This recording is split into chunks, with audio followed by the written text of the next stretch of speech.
Hello friends, இன்றைக்கி நம்ம கேரளா கடலைக்கறி செய்ய போகிறோம். வாங்க அது எப்படி செய்கிறதுன்னு பார்க்கலாம். அதுக்கு தேவையான பொருட்கள்: 8 மணி நேரம் ஊற வச்ச கொண்டக்கடலை 150 கிராம், ஒரு வெங்காயம், 2 தக்காளி, 4 டேபிள் ஸ்பூன் துருவின தேங்காய், 1 ஸ்பூன் மிளகாய்த்தூள், 2 ஸ்பூன் மல்லித்தூள், 1 ஸ்பூன் சோம்புத்தூள், 1 ஸ்பூன் சீரகத்தூள், 1/4 ஸ்பூன் மஞ்சத்தூள், கருவேப்பிலை, 2 பச்சை மிளகாய், 1 ஸ்பூன் கடுகு, 1 குழிக்கரண்டி தேங்காய் எண்ணெய், தேவையான அளவு உப்பு. இவ்வளோதாங்க கேரளா கடலைக்கறி செய்கிறதுக்கு தேவையான பொருட்கள். வாங்க கேரளா கடலைக்கறி எப்படி செய்கிறதுன்னு பார்க்கலாம். ஒரு குக்கரில் கொண்டக்கடலை, 1 டம்ளர் தண்ணி, மஞ்சத்தூள், தேவையான அளவு உப்பு சேர்த்து ஸ்டவ் ஆன் பண்ணி குக்கரை வச்சு கடலையை 3 விசில் வர வரையும் வேக வச்சுக்கலாம். இப்போது கடலைக்கு தேவையான மசாலா அரைச்சிக்கலாம். ஸ்டவ் ஆன் பண்ணிக்கலாம். ஒரு சின்ன கடாயை வச்சுக்கலாம்.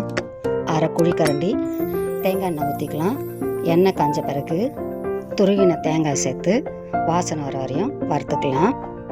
வறுத்த பிறகு மிளகாய்த்தூள், சீரகத்தூள், சோம்புத்தூள், தனியாத்தூள் எல்லாத்தையும் சேர்த்து 1 நிமிஷம் வறுத்துட்டு ஸ்டவ் ஆஃப் பண்ணிவிட்டு ஒரு தட்டில் போட்டு ஆற வச்சு மிக்ஸி ஜாரில் போட்டு தண்ணி ஊற்றி பேஸ்ட் பதத்துக்கு அரைச்சிக்கலாம்.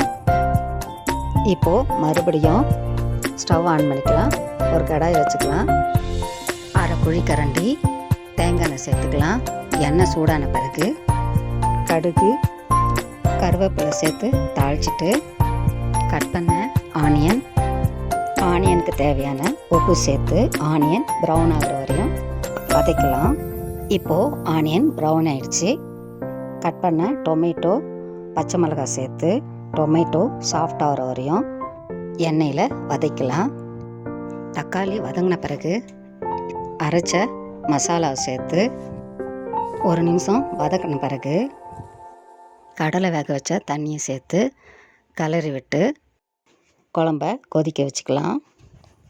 இப்போது குழம்பு கொதித்த பிறகு வேக வச்ச கொண்டக்கடலையை சேர்த்துக்கலாம்.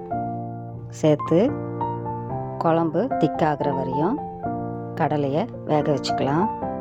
இப்போது குழம்பு கொதித்து ரெடி ஆகிடுச்சு. இப்போது டேஸ்டியான கேரளா கடலைக்கறி ரெடி ஆகிடுச்சு.